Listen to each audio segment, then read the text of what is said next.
Assalamualaikum warahmatullahi wabarakatuh. Waalaikumsalam warahmatullahi wabarakatuh. Jamaah. Yeay. Oh jamaah. Yeay. Alhamdulillah. Alhamdulillah. Allahumma shalli ala sayyidina Muhammad wa ala alihi sayyidina Muhammad.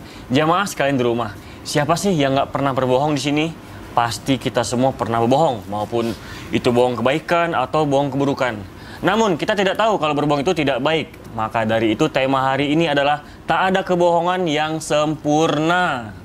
Nah, makanya sebelum kita mulai pembahasan, tidak ada kebohongan yang sempurna. Iya, tidak ada. Pasti akan ketahuan juga. Pasti bakal ketahuan juga gitu. Makanya sebelum kita mulai pembahasan, kita lihat dulu video tayangan berikut ini. Silahkan. Baiklah, yang pertama kita ke Ustadz Maulana nih. Ya. Apa kabar Ustadz? Alhamdulillah rabbil alamin. Alhamdulillah baik. Tunggu dulu. Apa aku berbohong ya kalau aku baik? Padahal aku lagi ada masalah. Oh, lagi tidak baik-baik saja ya Ustadz? Iya. Iya, tapi kayaknya kelihatan sih bahagia itu baik-baik terus sih. Amin. Alhamdulillah. Karena Allah berada dalam prasangka hambanya. Masya Allah. Dan Masya kita Allah. tetap optimis dan baik sangka. Nah, gitu dia yang paling penting. Tapi Iya. nih, Ustadz, tidak sedikit orang yang berbohong dan menganggap bohong adalah dosa kecil saja. Ya. Tapi apakah benar jika orang yang berbohong dan menganggap hanya dosa kecil akan menjadi dosa besar? Mohon penjelasannya, Ustadz. Oh, baik. Izin saya sifat dan sasab. Bismillahirrahmanirrahim. Assalamualaikum warahmatullahi wabarakatuh. Waalaikumsalam warahmatullahi wabarakatuh. Jamaah. Yeay. Oh jamaah. Yeay. Alhamdulillah. Kaulan sadida, berkata yang benar tapi diawali dengan man kana yu'minu wal yaumil akhir. Barang siapa yang beriman kepada Allah dan beriman kepada hari kemudian, diperintahkan untuk berkata benar. Ingat, jangan pernah ada dusta, jangan pernah ada kebohongan. Karena mohon maaf, jangan pernah memandang remeh atau memandang kecil kebohongan yang kecil. Kenapa? Karena kebohongan itu akan ditutupi dengan kebohongan berikutnya. Sekecil apapun, bohong tetap dosa.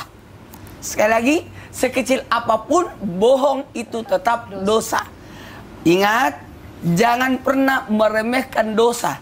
Ketika orang meremehkan dosa, maka tidak ada dosa kecil, semua akan jadi besar ketika dosa itu diremehkan. Maka ketika kata-kata bersifat berbohong itu adalah biasa aja, kecil-kecil ini kok biasa aja. Oh mohon maaf, ketika timbul kalimat-kalimat itu, perasaan seperti itu, maka dalam hal ini itu pertanda kita sudah memiliki sifat buruk dan maaf, itu termasuk terkutuk. Karena kenapa? Terkutuknya karena perbuatannya menyalahi fitrah, menyalahi kehendak agama, menyalahi kehendak Allah untuk mendapatkan hidayah. Maaf, manusia itu yang dipegang adalah kata-katanya. Ya. Bahkan ketika timbul kebohongan, yang berikutnya nauzubillah summa nauzubillah, takutnya dicap sebagai pembohong. Itu, jangan pernah meremehkan kebohongan. Bahkan Nabi menganjurkan jangan sampai berbohong meskipun dalam bercanda. Jadi hati-hati, berbohong dalam bercanda pun tidak boleh. Ayah saya itu, ibu saya itu, ini kadang-kala ya, supaya orang tertawa sehingga mengambil kalimat-kalimat kebohongan. Ini hati-hati, jangan sampai nanti kita dicap pembohong dan sehingga kita tidak dipercaya. Ini bahayanya kalau memandang remeh yang namanya kebohongan. Bahkan yang persoalan kecil pun ada ayam datang ayam, ternyata tidak ada makanan. Itu termasuk kebohongan. Ya. Itu termasuk kebohongan. Maka induk perkara buruk adalah bohong. Sekali lagi, induk perkara buruk adalah bohong. Dan ketahuilah, sebenarnya ketika engkau berbohong, yang kau bohongi bukan orang lain, tapi sebenarnya yang kau bohongi adalah dirimu sendiri. Kenapa? Karena pada saat engkau berbohong, pasti engkau tahu, aku lagi berbohong. Berarti sebenarnya pada hakikatnya ketika orang berbohong, yang dibohongi adalah dirinya sendiri. Masya Allah. Bahkan kita dengan hewan pun nggak boleh berbohong. Kayak Kepada siapapun. mancing siapapun itu ya. Kepada siapapun. Karena itu merupakan sifat yang tidak baik dan terkutuk. Tidak terpuji. Masya Allah. Dikutuk. Dikutuk. Masya Allah. Terima kasih Ustadz Maulana.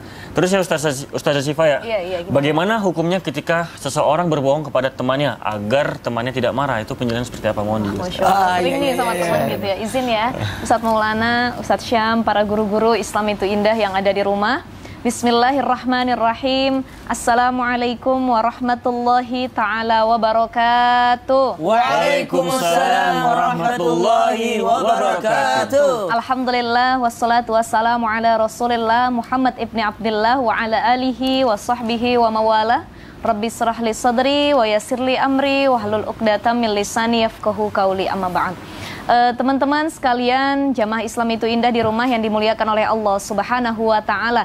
Seringkali kita berbohong terhadap teman kita, kerabat kita, saudara kita, atau orang-orang di sekitar kita. Padahal sebagai sesama muslim dikatakan dalam hadis Rasulullah Shallallahu Alaihi Wasallam, al-muslimu man salimal muslimuna min lisanihi wa yadihi. Ya, muslim yang baik itu adalah ketika dia bisa menjaga lisan dan tangannya untuk menyakiti muslim yang lainnya. Jadi ternyata menyakiti sesama muslim, sesama sahabat, kerabat, teman bukan hanya dari perbuatan, tapi dari ucapan itu juga bisa menyakiti. Di antaranya adalah dengan berbohong. Jadi jangan sampai kalaupun kita sedang main, bergaul, kita berbohong yang itu akhirnya jadi hobi. Karena banyak orang ini bohong bukan karena ketika genting saja, tapi sudah kebiasaan. Orang-orang yang tumbuh dengan kebohongan, maka apapun yang dia lakukan sungguhnya itu akan berjalan dengan kebohongan juga. Jadi yang keluar dari lisan itu asalnya adalah dari qalb, hati. Orang yang keluar dari lisannya baik, maka hatinya juga baik. Tapi kalau dari lisannya tidak baik, sudah dipastikan yang keluar dari hatinya juga tidak baik. Karena jamaah Islam itu indah yang dimuliakan oleh Allah Subhanahu wa taala, kebohongan itu bikin kita gelisah, nggak tenang. Ya, Ustaz gitu ya. Kebohongan itu menggelisahkan. Menggelisahkan, mau tidur nggak tenang, mau makan nggak nafsu, ya mikir yang lain itu nggak ada yang bisa fokus. Kenapa? Karena kita bohong sama orang lain, sama teman kita sendiri. Teman kita nanya, kamu bisa nggak bantu aku lagi susah nih, ya. Dia bilang, aku nggak punya duit. Harusnya jangan bilang nggak punya duit, tapi aku punya duit ya, nggak bisa ngutangin, tetapi duit aku sudah dipetakan kepada jalur masing-masing yang harus dipenuhi, nggak bisa untuk dipinjemin. Biasanya kalau ada orang ngutang begini nih gitu kan. Atau teman kita nanya, gue pakai baju ini ganteng nggak? Padahal dalam hatinya, jelek banget loh aslinya gitu. Tapi kita bilang ya, oh ganteng kok ganteng. Itu untuk menjaga hatinya. Sebenarnya bohong seperti ini diperbolehkan, tapi jangan berlebihan. Untuk sekedar menjaga perasaan dan hatinya, kita juga jangan sampai berbohong yang kelewat batas, apalagi sampai hoax gitu ya. Cukup kalau dia tanya bagus nggak? Alhamdulillah, insya Allah bagus. Semua yang Allah berikan pasti sudah bagus gitu. Jangan kita bilang terlalu ganteng ataupun jelek dan lain sebagainya. Jadi dalam Minhajul Yakin dikatakan bahwa ketika kita berucap, bergaul dengan seseorang, jangan sampai lisan kita penuh kebohongan dan penuh menyakiti orang lain. Pertama yang harus dilakukan, kalau kita berbicara memang nggak mungkin manusia nggak berbicara. Sesama manusia berbicara tetapi mengutamakan yang baik dibanding kerusakan atau kemafsadatan. Jadi daripada menyakiti orang lain, cukup bicara kita yang baik-baik saja. Yang kedua, berbicaralah sesuai kondisi dan waktu yang sedang kita hadapi. Jangan kondisinya seperti ini yang diomongin yang lainnya. Lagi jenguk orang sakit, kamu sakit ya? Iya. Biasanya kalau sakit gini nih umurnya nggak lama, 5 hari lagi pasti meninggal. Nah ini nggak sesuai kondisinya karena menyakiti hati orang lain. Yang ketiga adalah ketika kita berbicara jangan berlebih-lebihan, apalagi itu mengandung unsur kebohongan. Sehingga bukan hanya menyakiti orang yang mendengarnya, tetapi juga bikin kita tidak tenang secara kesehatan dan mental. Dan yang keempat adalah berbicaralah dengan cara yang pantas dan tidak dibuat-buat. Itu dikatakan dalam Minhajul Yakin ketika kita berbicara dengan siapapun, baik itu teman maupun kerabat kita. Dan kebaikan itu fa'inna sidqa tuma'ninah, bikin kita tenang. Tetapi fa'innal kadhiba ribah, itu membuat kita gelisah dan hati kita selalu gundah. Tapi kalau kita berkata, ganteng banget, padahal dia enggak. Padahal enggak ya. Ya tapi sekedarnya aja. Tapi kalau terlalu dipuji-puji, ganteng banget loh, kamu kamu ngalahin artis Korea dan lain sebagainya ini. Nah, itu kan bohong ya. Ya, Terlalu hoax gitu. Lebih jelas bohongnya. Lebih jelas gitu. Cukup alhamdulillah, Masya Allah ganteng dah. Alhamdulillah, insya Allah ganteng. Karena kan yang diberi sama Allah itu kan semua merupakan kebaikan. Iya, betul. Tapi katanya itu kalau pujian ya, meskipun orang itu tahu kalau kita bohong, itu tetap nggak senang masalah. aja. Benar. Tetap masuk. Begitu Benar. juga dengan hinaan. Hinaan itu meskipun tidak benar, tetap menyakitin perasaan orang. Nah itu, Masya makanya Allah. tetap memuji tapi dengan kalimat thayyibah, Betul, kembalikan Masya kepada Allah. Masya Sewajarnya. Sewajarnya, iya. Benar-benar. Terima kasih Ustazah Syifa. Sama-sama. Nah, ini kita ke Ustaz Syam nih. Ustaz, siap. apakah benar jika ada orang yang berbohong adalah salah satu ciri-ciri orang munafik seperti orang yang selalu berbohong atau berjanji tapi tidak ditepati? Itu seperti apa Ustaz Syam? Subhanallah. Tapi guruku Ustaz Syifa, Ustaz Maulana, Takurian serta guru-guru kami yang dimuliakan Allah Subhanahu wa taala. Alhamdulillahirabbil alamin wassalatu wassalamu ala asyrafil anbiya'i wal mursalin sayyidina Muhammadin wa ala alihi wa sahbihi ajma'in.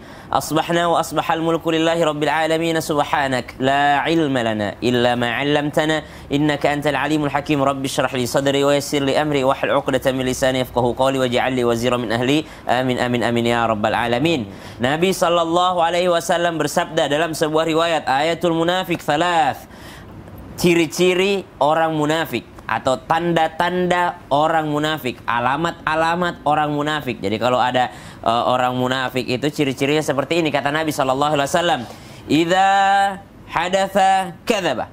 Ketika mereka berbicara maka akan mengandung unsur kebohongan di dalamnya. Langsung nomor 1.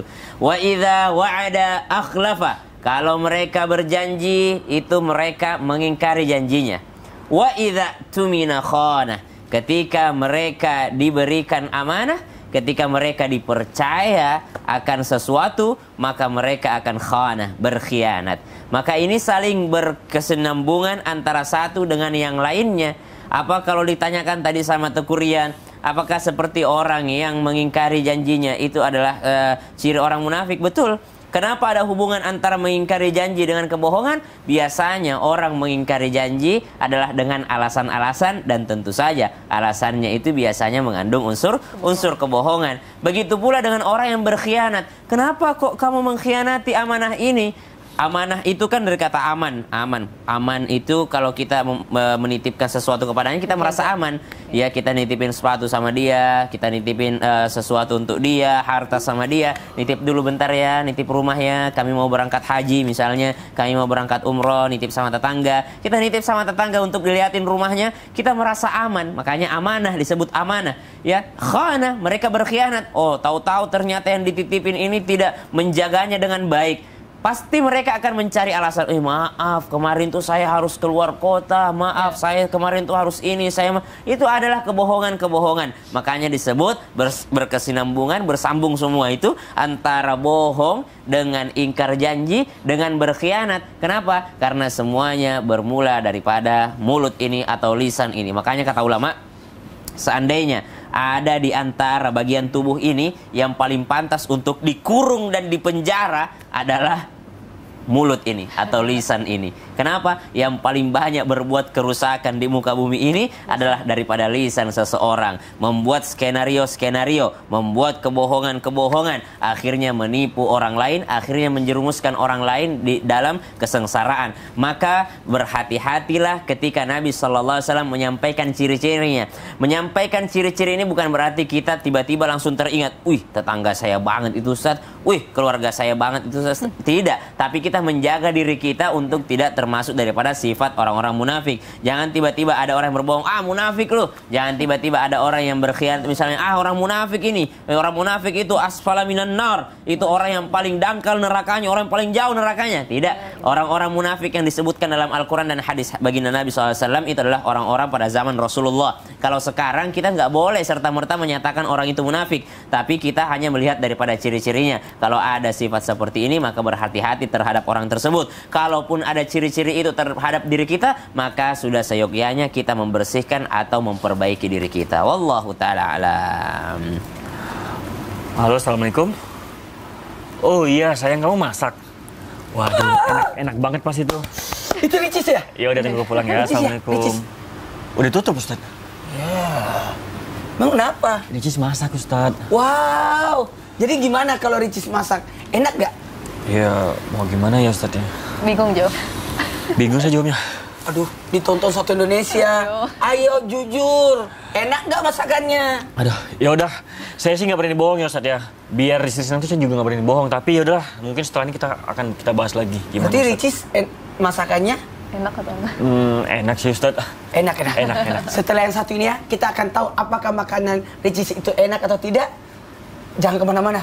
Kita akan bahas setelah yang satu ini. Tetap di Islam itu indah. Jamaah. Alhamdulillah. Ayo, Siva aku bisa ngomong. masak ya? Lagi masak apa? Telepon lagi. Telepon lagi. Oke.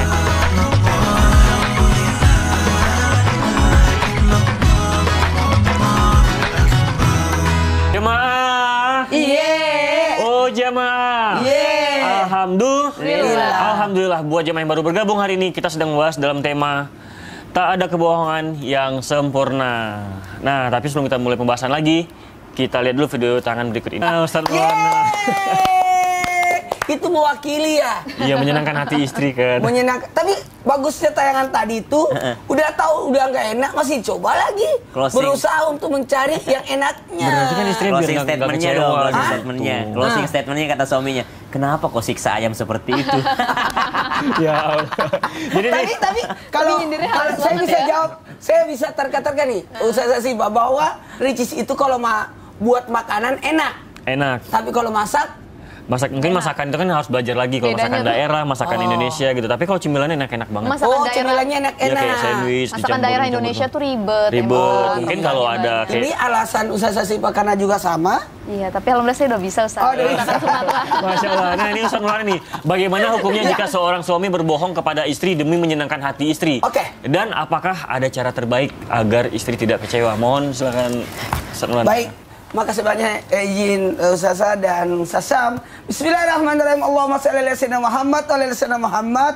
Terima kasih banyak karena ini adalah tema keseharian. Buat yang lagi nonton silakan senyum-senyum bahagia, ajak pasangannya untuk sama-sama nonton karena ini membahas tentang keluarga. Bagaimana kebohongan itu ternyata ada dalam lingkup keluarga, tapi sebenarnya tujuannya untuk menyenangkan, tapi bukan memanfaatkan. Sekali lagi, garis bawah ini. Berbohong kepada pasangan memang dibolehkan, tapi untuk mendamaikan, untuk menyenangkan, bukan untuk mengelabui, bukan untuk memanfaatkan, apalagi tujuannya untuk menzalimi pasangan. Nah, buat kita semua, ada bohong, ini uang apa? Kata istrinya, Pak, ini uang apa di laci ini? Yang disembunyi, itu uang sial. Kenapa uang sial? Aku udah umpetin kau masih dapat. Sial banget. Bener.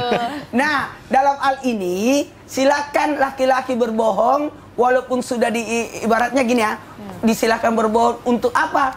Kepada pasangan, untuk mendamaikan, untuk menyenangkan. Makanannya tidak enak, enak sekali dihabiskan supaya nanti sore tidak ada lagi yang seperti ini.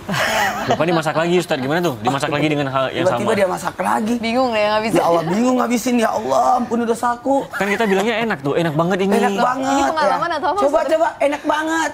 Teknik untuk enak banget kayak Nabi. Sini Aisyah, enak banget. Kamu coba juga. Ya coba juga. Ya Allah. Artinya bagaimana kita sama-sama merasa enaknya. Alhamdulillah kalau saya ditanya, Kak, enak ya masakan saya. Enak, saya kan suka garing-garing gitu. Iya. Ada kekeringan. Habis itu madep muka langsung Jadi yang kedua, bagaimana kita, mohon maaf, ketika suami berbohong kepada istri, silakan berbohong, tapi bukan untuk memanfaatkan pasangan. Silakan berbohong. Yang penting tidak ada unsur kezoliman di dalamnya. Ternyata dia berbohong, ternyata dia punya Lagi. ya ada lagi atau punya ini lagi. Kenapa? Karena itu akan timbul kebohongan. Jadi tidak apa-apa kita bohong, Ustaz. Tapi ingat, kembali lagi, jangan ada unsur kezaliman, memanfaatkan, apalagi untuk mohon maaf mengelabui. Ini hati-hati. Buat kita semua sebagai suami yang akan diminta pertanggungjawabannya di kemudian adalah diri kita terhadap pasangan kita. Betapa kecewanya pasangan kita kalau dia tahu. Tapi kebohongan yang baik itu ketika muncul ketahuan kebohongan itu adalah bohong, tapi ketika istri tahu malah bertambah sayang sama kita. Ya Allah, dia berbohong demi saya. Rata-rata suami itu bohong kalau dia punya duit. Padahal dia tidak punya. Bener kan? Kameramen? Bener kan? Iya. Lembut banget set ngangguknya. Dulu Ustadz sama Umi suka bohong. Ada. Padahal nggak ada. Untuk menyenangkan, Iya. untuk membahagiakan. Jadi gitu. Supaya istri tidak murung. Kan istri itu kan panikan. Suka cepat sedih. Jadi kebohongan yang kita bohong, ini nih rumusnya. Laki-laki berbohong kepada pasangan, dan ketika ketahuan kebohongan itu bertambah sayang pasangan. Coba, bisa nggak? Jadi bohong yang diperbolehkan itu, ketika bohong itu ketahuan, ternyata dia bohong, tapi justru menimbulkan kasih sayang. Ya Allah, ternyata dia bohong kalau ini makanannya enak, padahal tidak enak. Ih, so sweet gitu. Tapi yang membuat suami, dalam artian istri itu kecewa ketika kebohongan itu ketahuan, maka ini yang tidak boleh. Jadi tujuannya hanya untuk menyenangkan. Masya Allah, berarti kita tujuannya hanya untuk mendamaikan aja, biar nggak ada Mendamaikan, keributan. menyenangkan. Bener-bener. Itu. Baiklah, Masya Allah. Jadi terima kalau kasih. misalkan Rian berkata sama Ricis, enak banget makanannya. Tiba-tiba Ricis, Rian pergi, dia coba, ih ternyata suamiku mau menyenangkan aku. Iya Masya bener. Allah. Itu membahagiakan, bukan untuk mengecewakan. Karena kan kita sebagai suami harus menyenangkan istri gitu kan, menyenangkan Iya. anak. Jadi bohong demi kebaikan, bukan demi kebaikan, demi kedamaian. Demi gitu. kedamaian. Karena gini, mohon maaf, ada juga menghabiskan makanan yang tidak enak pada istri, takut mubazir. Iya bener. Masya Allah, terima kasih Ustadz Maulana. Baiklah, kita ke Ustadz Syam nih. Ya, siap. Ustadz, bagaimana hukumnya jika orang sumpah palsu atau berbohong atau sumpah yang nggak dari hati, itu seperti apa? Silakan Ustadz. Baik, Syam. Bismillahirrahmanirrahim. Tabi guruku, saya Syifa, Ustadz Maulana, Tekurian, serta guru-guru kami yang dimuliakan Allah Subhanahu Wa Taala. Jamaah Islam itu indah yang dimuliakan Allah Subhanahu Wa Taala. Bagaimana kalau ada orang bersumpah tidak dari hati? Ya memang sumpah itu dari mulut ya, bukan dari hati. Jadi kalau dalam hati itu belum sumpah namanya. Kalau dari masih dalam hati itu namanya tekad aja itu.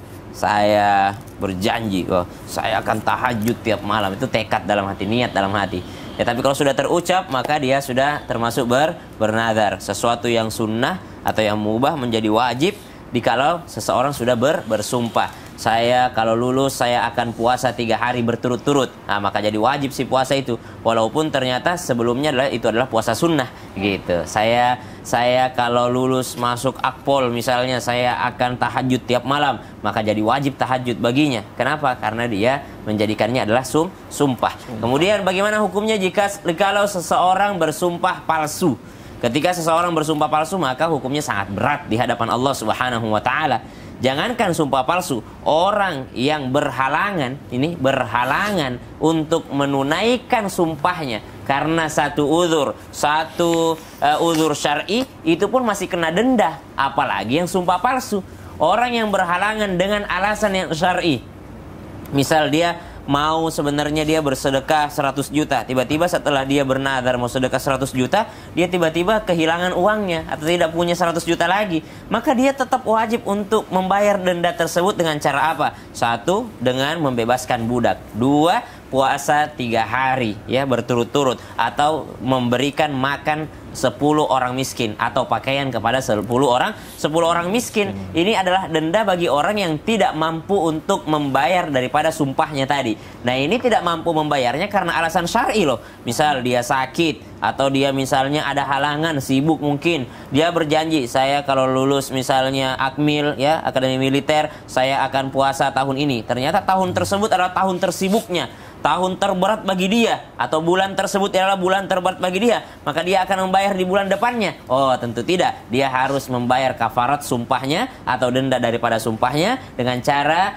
membayarkan kepada orang miskin 10 makan bagi orang miskin, 10 makan bagi 10 orang miskin, makanan ya, 1 hari bagi 10 orang miskin, atau memberikan pakaian 10 orang miskin. Maka subhanallah, atau puasa 3 hari atau membebaskan budak. Kalau zaman sekarang mungkin sudah tidak berlaku lagi membebaskan budak, wallahu taala alam, perbedaan pendapat ulama. Akan tetapi yang dipakai adalah puasa 3 hari berturut-turut. berturut-turut atau memberi makan 10 orang miskin. Subhanallah. Itu kalau melanggar sumpahnya. Yang kedua, kalau melanggar sumpah tadi, jangankan membayar denda, dosanya juga sangat berat di sisi Allah Subhanahu wa taala. Makanya Nabi sallallahu alaihi wasallam mengingatkan, la tukthirul aiman, jangan kebanyakan bersumpah meskipun engkau dalam keadaan benar. Wah, ini beneran nih, jualan nih dia. Jualan memang benar, mangganya manis. Tapi ndak usah pakai demi Allah ya.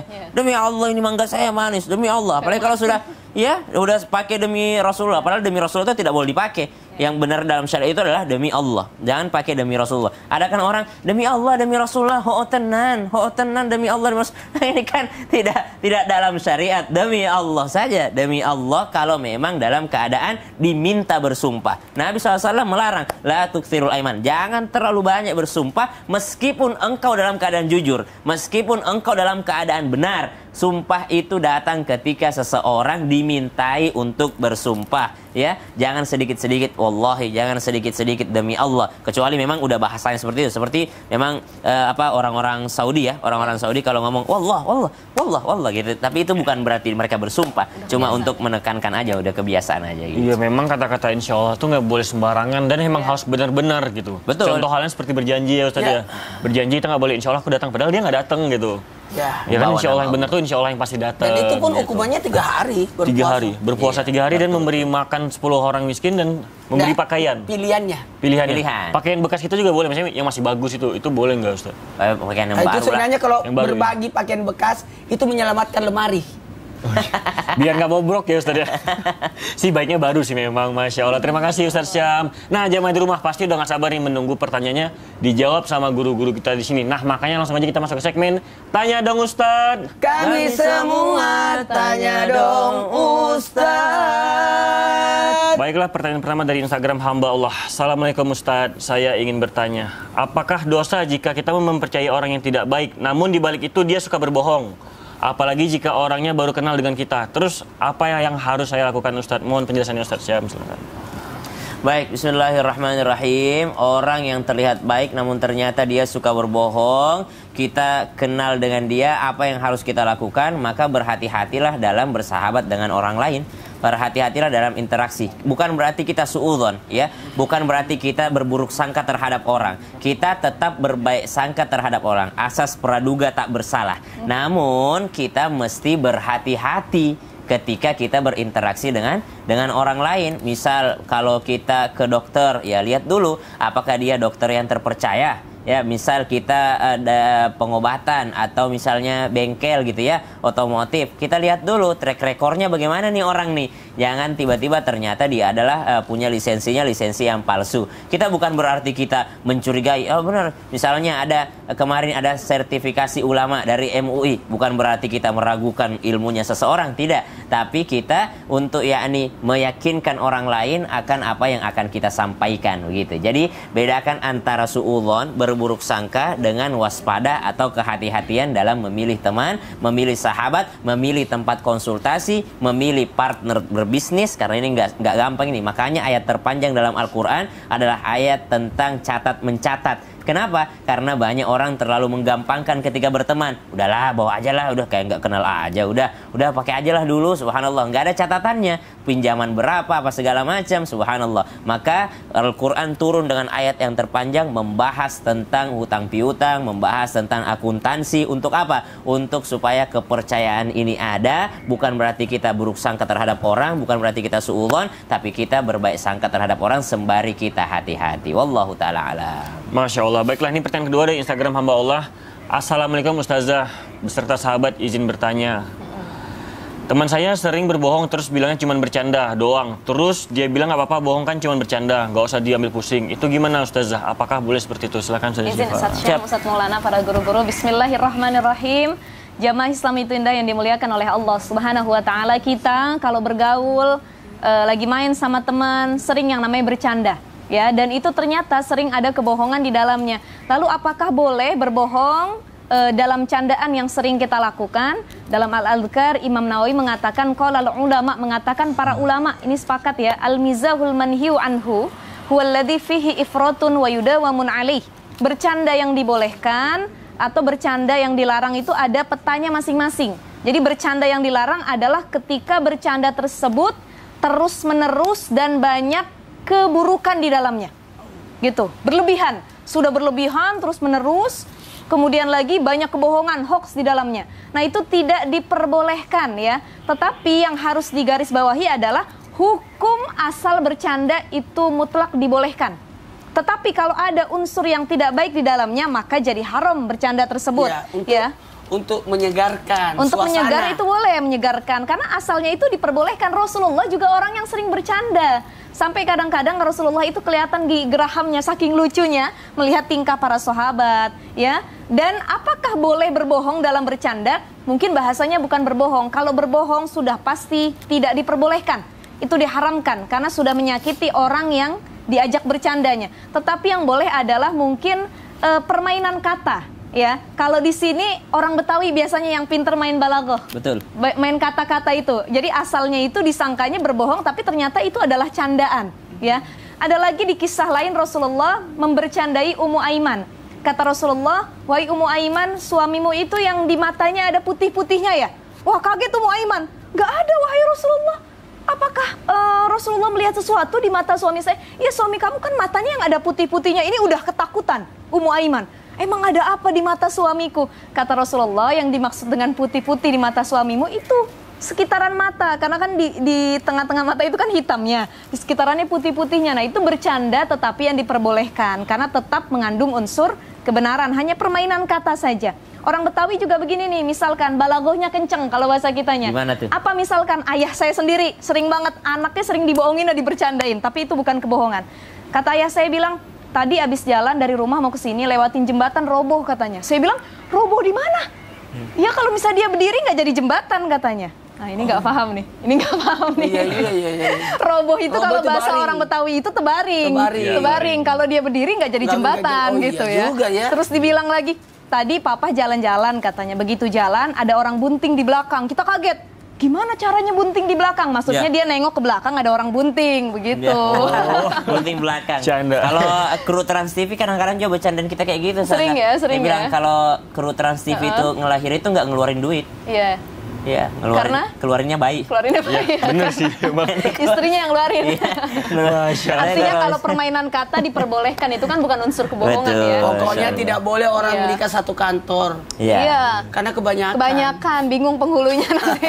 Masya Allah. Rian juga Nah, itu ya. sering kayak Rian gitu. juga Rian ya. kenapa lagi, Ustaz? Rian harus tahu itu peci hitam nggak bisa jadi Iya. imam. Nggak Jadi bisa, walaupun nggak sesoleh bisa. ini peci hitam nggak bisa jadi imam. Nggak bisa. Iya. Iya. Harus orangnya jadi. Oh, seorangnya jadi Kita harus tidak orang. boleh makmun di depan peci hitam. Kan jadi keluar semuanya kan Masya Allah. goyang-goyang. Baiklah, nanti kita sambung setelah ini.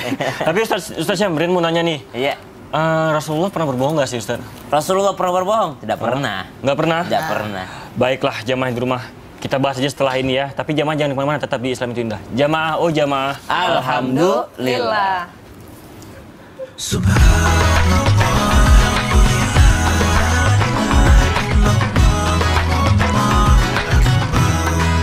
Jamaah, oh jamaah. Alhamdulillah. Alhamdulillah buat jamaah yang baru bergabung hari ini kita sedang membahas dalam tema tak ada kebohongan yang sempurna. Nah, kita Tidak ke ada Ustaz. kebohongan yang sempurna. Karena pada akhirnya ketahuan juga. Iya. Iya bener, kebohongan pasti ketahuan dan terkadang kebohongan pasti bakal ada kebohongan selanjutnya. Iya. Masya Allah, terima kasih Ustaz. Ustaz Jasifah, Iya. gimana cara kita atau orang lain tahu berbohong? Atau amalan biar orang tidak berbohong pada itu seperti apa sih? Biar kita nggak dibohongin sama Iya, orang lain benar, gitu. Izin ya silakan. Ustadz Syam, Ustadz Maulana. Tadi benar kata Ustadz Maulana, para jamaah sesempurna apapun kebohongan itu dikemas, pasti akhirnya ketahuan juga. Sepandai-pandai tupai melompat, jatuh juga. Nggak mungkin dia nggak ada jatuhnya gitu ya. Sepintar apapun kita menyimpan bangke, kecium juga pasti gitu. Apalagi makanan, duren dan lain Duren, sebagainya ya. aduh. Nah itu pasti kecium. Itulah kenapa kita tidak dianjurkan untuk membohongi orang lain dan tidak melakukan atau mengatakan hal yang sebenarnya. Jadi ternyata sebenarnya bohong itu diperbolehkan. Tadi sudah dibahas juga oleh guru kita Ustadz Maulana, Ustadz Syam. Diantaranya adalah ketika menyenangkan hati istri. Itu untuk menyenangkan hati pasangan diperbolehkan. Yang kedua, mengislahkan dua orang yang sedang bertengkar biar damai, ya udah bohong dulu nggak apa-apa biar jadi bayan gitu. Dan yang ketiga adalah ketika dalam peperangan itu juga diperbolehkan untuk berbohong. Tetapi teman-teman, seringkali kita bertanya begini, ya Allah, saya ini sering banget dibohongin sama orang lain, ditipu, dibohongin. Itu kan termasuk kebohongan-kebohongan yang seringkali ada di sekeliling kita. Bagaimana agar kita tidak gampang dibohongi oleh orang lain? Yang pertama, kita harus mawas diri. Hidup ini penuh dinamika, nggak selalu lancar, tenang, kadang ada was-wasnya. Takut ditipu orang lain, takut dijahatin, dijailin. Maka ada satu doa yang diajarkan oleh Rasulullah SAW. Kata Rasulullah, maukah kalian aku ajarkan satu doa? Dan doa ini dulu dibaca oleh Nabi Musa ketika dikejar-kejar oleh Fir'aun. Melewati lautan itu, membelah lautan. Apa doanya? Allahumma lakal hamdu wa ilaikal mushtaka wa antal musta'an la haula wa la quwata illa billahil aliyil azim. Kita minta perlindungan oleh Allah dari hal apapun yang membahayakan kita. Baik orang yang berniat jahat, berniat menipu kita, mengambil hak kita, berbohong kepada kita, dawamin doa ini. Tiap habis sholat, baru ketemu orang, Allahumma lakal hamdu wa ilaikal mushtaka wa antal musta'an la haula wa la quwata illa billahil aliyil azim. Karena kita sering banget ketemu sama orang-orang yang ternyata bohong sama kita. Makanya kalau pengen gak dibohongi sama orang lain, jangan suka bohongin orang lain. Ada hukum tanam tuai. Kalau kita nyakitin orang lain, ya kita bakal disakitin. Tanya Ustazah, suka nggak dibohongi? Enggak. Ya jangan bohongin orang. Iya, betul. Suka nggak dicubit? Ya, kalau nggak suka jangan nyubit orang. Wah. Gitu kan. Kalau Artinya apa yang kita lakukan itu juga sering akan dilakukan oleh orang lain. Suami jangan bohongin istri. Itu siapa?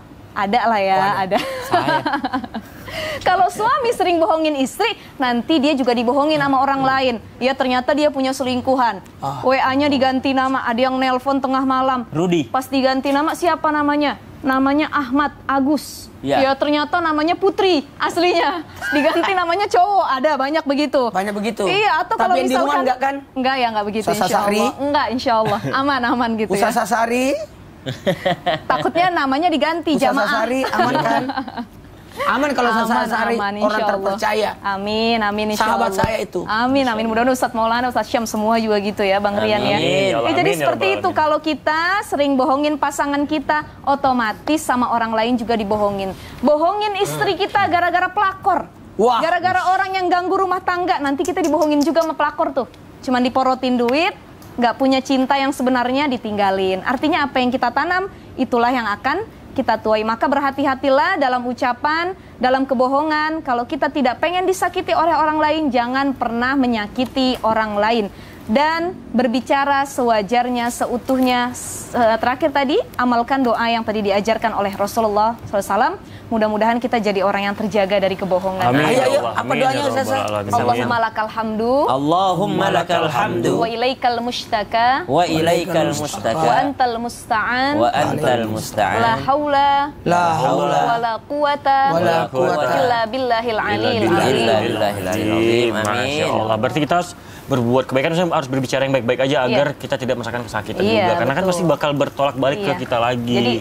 Jadi muhasabah diri kita gimana sama orang gitu. Masya Allah, terima kasih Ustazah Syifa. Nah ini Ustaz Maulana, apa balasan bagi orang-orang yang selalu berbohong?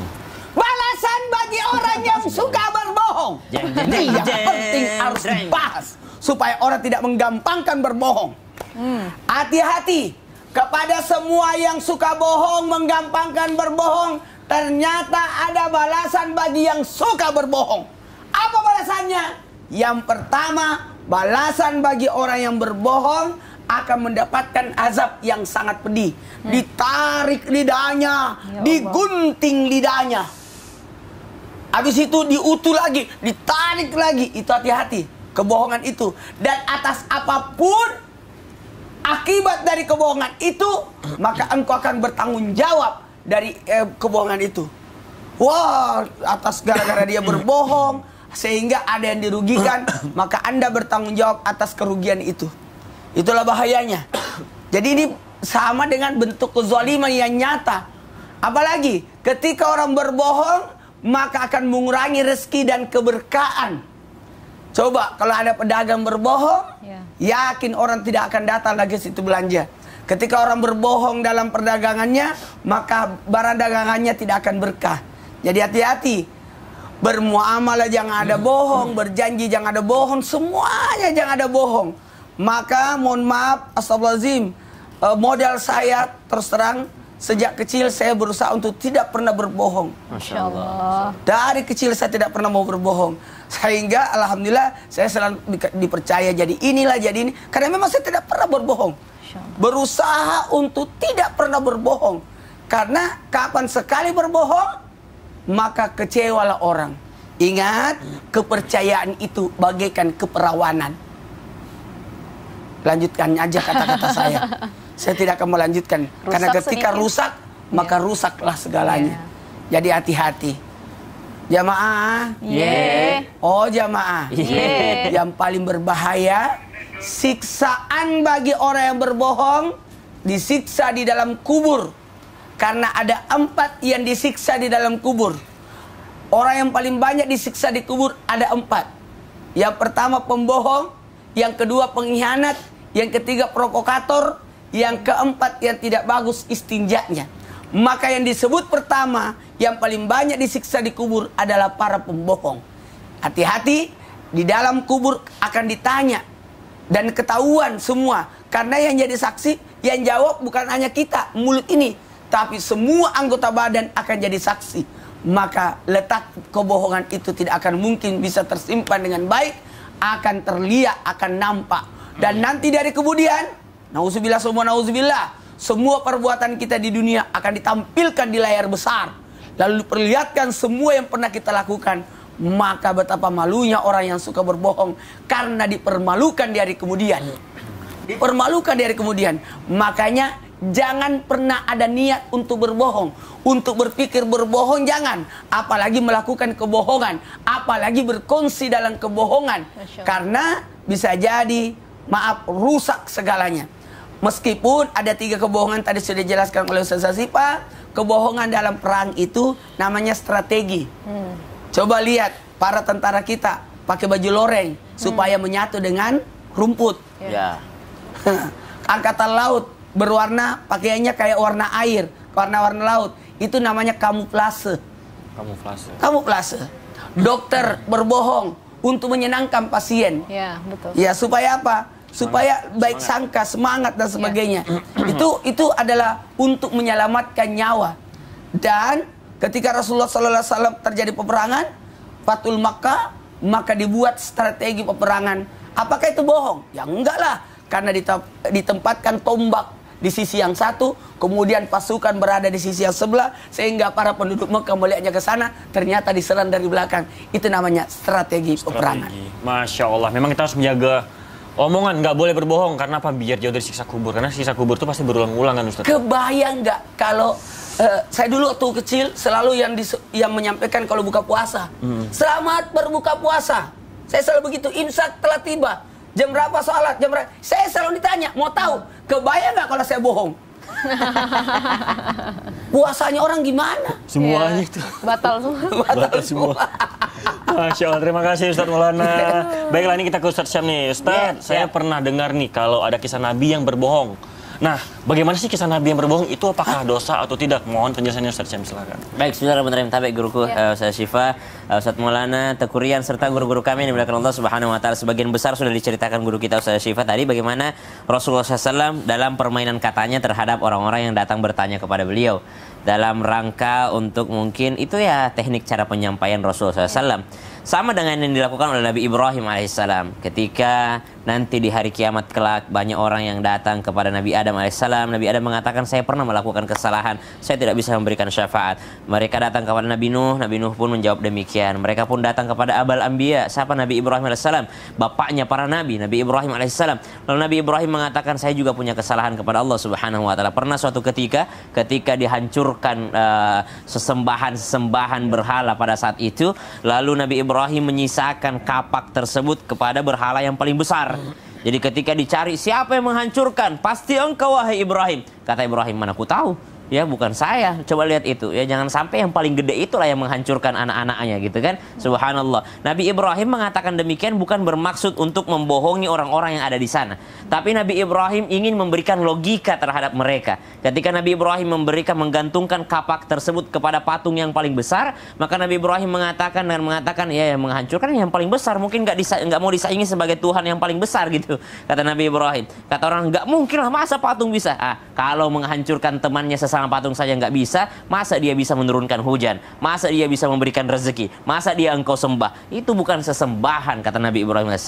Jadi kebohongan yang dilakukan adalah kebohongan untuk yakni mendakwahi orang-orang dalam rangka menyadarkan orang bahwa ini loh yang kau percaya. Sama dengan mungkin zaman sekarang ada yang membongkar trik-trik pengobatan yang lagi viral misalnya, atau membongkar penipuan orang lain gitu. Ternyata orang dikuras duitnya hanya dengan suatu trik, subhanallah. Maka ini adalah bukan berarti membuat suatu kebohongan, tapi ini adalah suatu trik daripada Nabi Ibrahim alaihissalam. Pernah juga satu kisah di mana ada seorang yang dikejar untuk dibunuh, lalu ditanyakan kepada beliau, apakah engkau melihat seorang laki-laki yang berlari tergesa-gesa seperti ini?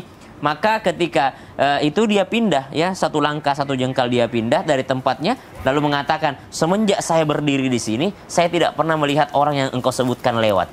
Padahal itu dia katakan semenjak saya berdiri di sini. Waktu dia berdiri di sini tadi, dia memang ada orang yang lewat. Ciri-cirinya disebutkan, rambutnya seperti ini, badannya seperti ini, wajahnya seperti ini. Ditanya sama yang mengejar ini, yang ingin membunuhnya, apakah engkau melihat laki-laki tadi lewat di sini dengan ciri-ciri seperti ini? Dia tahu, wah ini mau dibunuh laki-laki ini. Maka dia pun berpindah lalu mengatakan, semenjak saya berdiri di sini, saya tidak melihat laki-laki yang engkau bicarakan tadi. Tidak ada laki-laki yang lewat di depan saya seperti yang engkau sebutkan ciri-cirinya. Berarti dia pun tidak berbohong. Masya Allah, tabarakallah. Bagaimana orang-orang di zaman dahulu, orang-orang yang dekat dengan Allah Subhanahu wa Ta'ala sangat menjaga lisannya. Kalau bohong-bohong iseng, mungkin di masa Nabi itu ada satu sahabat namanya Nuaiman. Nuaiman itu pernah menjual temannya. Jadi dia nggak dikasih makan sama temennya. Akhirnya dia datang ke pasar mengatakan, berapa harganya budak ini? Dia katakan 500. Katanya, wah saya punya budak juga itu, harganya cuma 200. Jadi dia dijual temennya, padahal temennya bukan budak. Jadi cerita demikian pun Rasulullah tidak menegurnya. Rasulullah hanya tertawa mendengar kisah tersebut. Jadi sahabat tuh nggak kaku-kaku amat. Para Nabi juga nggak kaku-kaku amat. Ada juga bercandanya gitu. Tapi menjaga daripada apa yang diharamkan dari Allah Subhanahu wa Ta'ala. Sekarang kan orang berbohong demi keuntungan sendiri. Bahkan untuk menghalalkan yang haram mereka berbohong. Masalah berarti Nabi itu berbohong ya untuk sebuah kebaikan gitu ya. Nabi, ada juga sahabat seperti kita lah. Menyatukan dua suku waktu itu menyatukan dua suku juga pernah. Masya Allah. Terima kasih Ustaz Syam. Baiklah jemaah di rumah pasti udah nggak sabar nih menunggu pertanyaannya dijawab sama guru-guru kita di sini. Nah, makanya kita masuk aja langsung ke segmen Tanya Dong Ustadz. Kami semua tanya dong Ustadz. Pertanyaan pertama masih di dalam kotak pos. Saya ambil dulu ya Ustadz ya. Permisi, maaf. Permisi. Nah, ini dia nih pertanyaan pertama. Permisi lagi Ustadz, maaf. Saya lihat dulu ya isinya. Bismillahirrahmanirrahim. Semoga tulisannya bisa dibaca. Nah, ini untuk Ustazah Syifa ini. Assalamualaikum Ustazah, mau nanya. Orang tua saya pernah bilang mau cerai agar kakak saya di rantau pulang. Soalnya kakak saya jarang sekali pulang. Terus tunggu dulu. Kayak ada film seperti itu deh. Ada nonton ya Ustaz ya? Mirip-mirip kayaknya ya gitu. Ya, lanjut. Terus itu gimana hukumnya Ustadz? Bohong tentang cerai agar anak pulang itu seperti apa sih hukumnya? Orang tuanya bilang cerai gitu ya, biar anak-anaknya pulang. Izin Ustaz Syam ya Ustaz Maulana. Bismillahirrahmanirrahim. Ini jadi pelajaran buat kita anak-anak rantau. Nih di samping kanan kiri saya semua anak rantau gitu ya, bukan orang sini, kecuali saya orang asli sini gitu. Nah, biasanya orang tua yang anaknya merantau itu kangennya luar biasa. Makanya sebisa mungkin kalau kita ada rizki buat teman-teman yang lagi merantau baik di ibu kota ataupun di kota dan negara lainnya, orang tua mumpung masih ada jangan disia-siakan. Kalau ada uang pulang-pulang.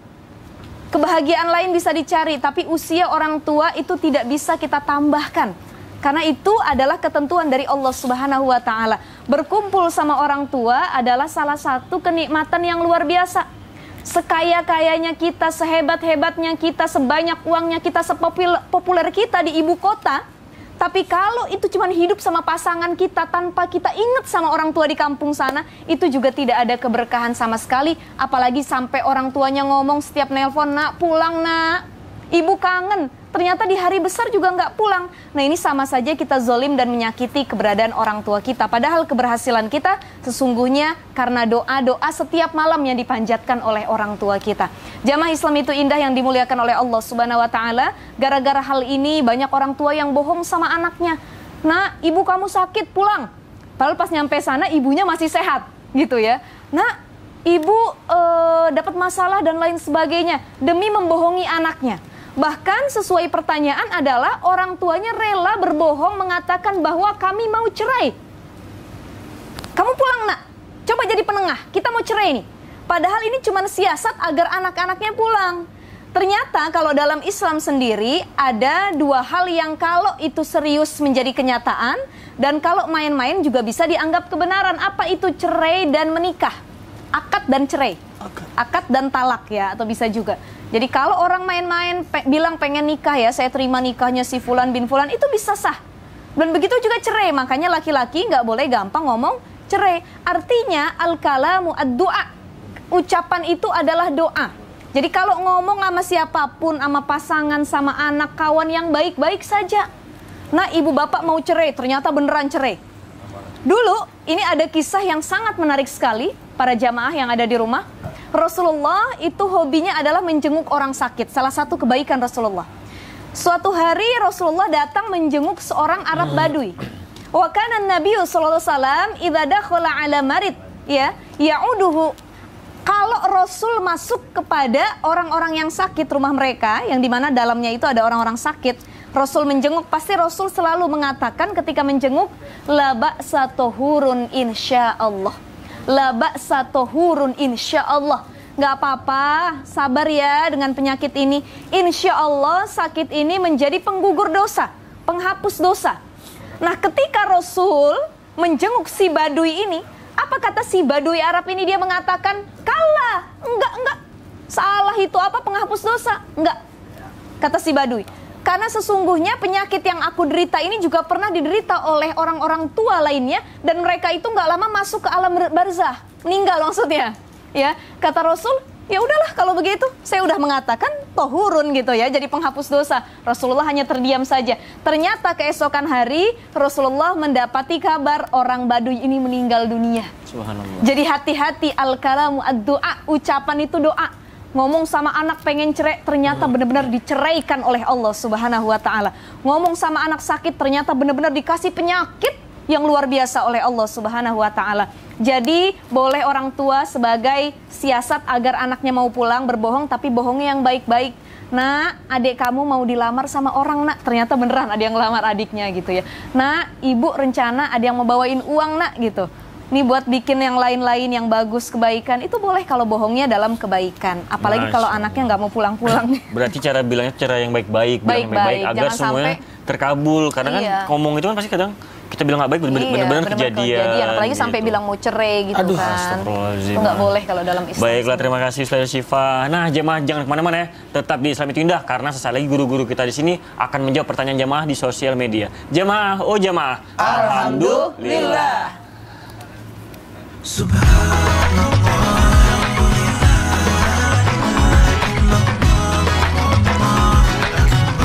Jemaah di rumah pasti udah nggak sabar nih menunggu pertanyaannya dijawab sama guru-guru kita di sini. Nah, makanya langsung aja kita masuk ke segmen Tanya Dong Ustadz. Kami semua tanya dong Ustadz. Baiklah, pertanyaan pertama dari Instagram Galeri BCL. Assalamualaikum Ustadz, mau tanya dong, jika ada orang yang nagih ke rumah, sedangkan kita yang lagi berhutang bilang sedang pergi. Padahal sebenarnya kita nggak ada uang buat dibayar, minimal kuranglah nominalnya. Apakah kebohongannya untuk demi kebaikan atau kejujuran? Mohon penjelasan Ustadz. Mohon silakan. Bismillahirrahmanirrahim. Bohong tetap bohong. Bohong sekali lagi, bohong tetap bohong. Dan bohong itu pada dasarnya tidak bagus. Tidak bagus. Meskipun dalam hal ini untuk kebaikan, untuk menyelamatkan. Di mana mamamu, Dek? Nggak ada, lagi keluar. Lagi keluar, padahal kakinya kelihatan di bawah gorden. Beritahu mamamu, Dek ya, kalau pergi bawa kakinya. Karena saya lihat kakinya di bawah gorden. Sering kejadian. Tinggalan kakinya. Dan untuk menenangkan, boleh-boleh saja. Insya Allah nanti akan datang. Jadi jangan sebut anunya, tanggalnya, nanti akan datang. Dan untuk menghibur boleh-boleh aja, tapi bukan untuk mengelabui, bukan untuk menzolimi, tapi untuk menyenangkan. Dan sekali lagi, untuk menyelamatkan. Lagi keluar, berarti Anda berkongsi dalam keburukan. Sementara kita diminta untuk tolong-menolong dalam kebaikan, bukan tolong-menolong dalam keburukan. Masya Allah. Kebayang nggak kalau ketahuan? Oh, sekarang jangan coba-coba berbohong. Saya lagi keluar, saya lagi ada di sini. Sosial media jalan, bro. Iya bener. Ketahuan kita berada di mana. Lagi di mana, lagi di mana gitu. Apalagi bawa handphone ketahuan kita lagi di mana. Bisa di searching, oh ini lagi di sini. Yang lebih parah zaman yang belum ada handphone. Kamu di mana? Lagi di jalan kan? Telepon rumah yang dipakai. Masa di jalan? Aduh, itu nggak mikir mungkin dia. Ya Terima kasih Ustaz Maulana. Pertanyaan kedua dari Instagram hamba Allah. Assalamualaikum Ustazah. Lagi kita. Iya makanya. Assalamualaikum Ustazah. Bagaimana hukumnya jika ikutin atasan yang berbohong agar bisnis lancar? Karena kalau saya menolak, saya akan dikasih surat peringatan dan gaji saya pasti dikurangin. Mohon penjelasannya Ustaz Syifa. Ya, waalaikumsalam warahmatullahi wabarakatuh. Ini kegalauan yang besar nih. Ya, karena kan tadi Rasulullah sudah mengatakan diperbolehkan bohong hanya dalam 3 hal. Yang pertama melindungi orang lain, yaitu kan dalam peperangan. Yang kedua adalah mengislahkan 2 orang yang sedang bertikai, mendamaikan suatu keadaan. Dan yang ketiga bohongnya suami istri. Untuk merayu. Ya, untuk merayu, memberi kebaikan bukan hanya suami istri, tapi orang tua ke anak, anak ke orang tua, kita dengan teman keluarga. Kalau niatnya untuk kebaikan dan menyenangkan agar tidak mengganggu hatinya, itu diperbolehkan karena lebih maslahat. Tetapi kalau untuk urusan duniawi, bisnis, kerja, yang kita disuruh berbohong, tentu saja ini tidak diperbolehkan. Tapi bagaimana? Nanti dikasih surat peringatan. Ini jadinya yang bikin menipu. kita galau. Kan jadinya menipu kan? Apalagi kalau bisnis itu ternyata tidak halal gitu. Korupsi dan lain sebagainya. Maka sebenarnya yang harus kita utamakan itu adalah hukum Allah dibandingkan hukum yang ada di kantor kita. Ini bagi orang-orang yang secara keimanan tingkatannya sudah sangat tinggi sekali. Tapi memang sulit. Kalau kita ikutin, takutnya pekerjaan kita hilang. Tetapi kalau orang-orang yang keimanannya kuat, dia akan lebih mengikuti ketetapan Allah daripada ketetapan manusia. Baiklah, ilmu banget nih Ustaz. Terima kasih Ustazah Syifa. Nah, saatnya kita mendengarkan muhasabah dan doa oleh Ustaz Syam. Silakan Ustaz. Bismillahirrahmanirrahim. Jamaah Islam itu indah yang dimuliakan Allah Subhanahu wa taala. Kalau judul kita tidak ada kebohongan yang sempurna, kami rasa ada kebohongan yang sempurna.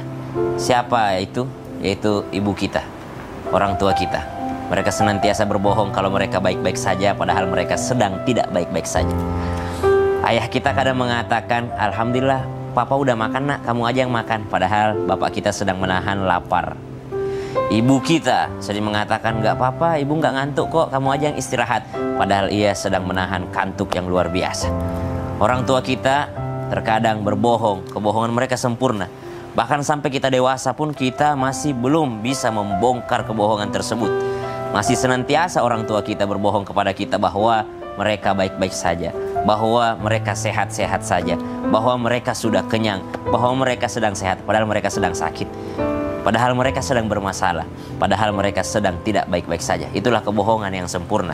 Maka dari itu, bersyukurlah karena rezeki yang besar yang kita miliki saat ini adalah ketika kita masih mampu mendengar suara-suara kebohongan dari orang tua kita. Kenapa? Karena banyak anak sudah tidak mampu lagi mendengar suara orang tuanya karena orang tuanya sudah berada di alam barzakh. Bismillahirrahmanirrahim.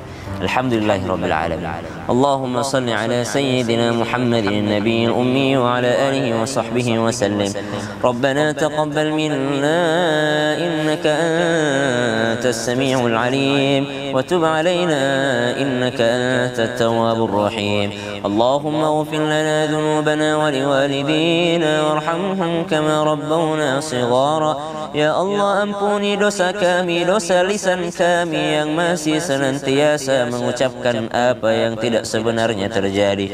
Ampuni dosa lisan kami ya Allah. Begitu pula dosa kedua orang tua kami ya Allah. Ayah ibu kami yang kadangkala berbohong kepada kami untuk kebaikan kami ya Allah. Ampuni keduanya ya Allah. Sayangi mereka sebagaimana mereka menyayangi kami di waktu kecil kami ya Allah. Rabbana atina min ladunka rahmah. Ya Allah, berikanlah, limpahkanlah rahmatmu kepada kami ya Allah, bimbinganmu kepada kami agar kami senantiasa berlaku jujur, jujur padamu ya Allah, jujur pada diri kami sendiri, jujur kepada keluarga kami dan jujur kepada orang lain ya Allah. Wa sallallahu ala sayyidina Muhammadin walhamdulillahi rabbil alamin.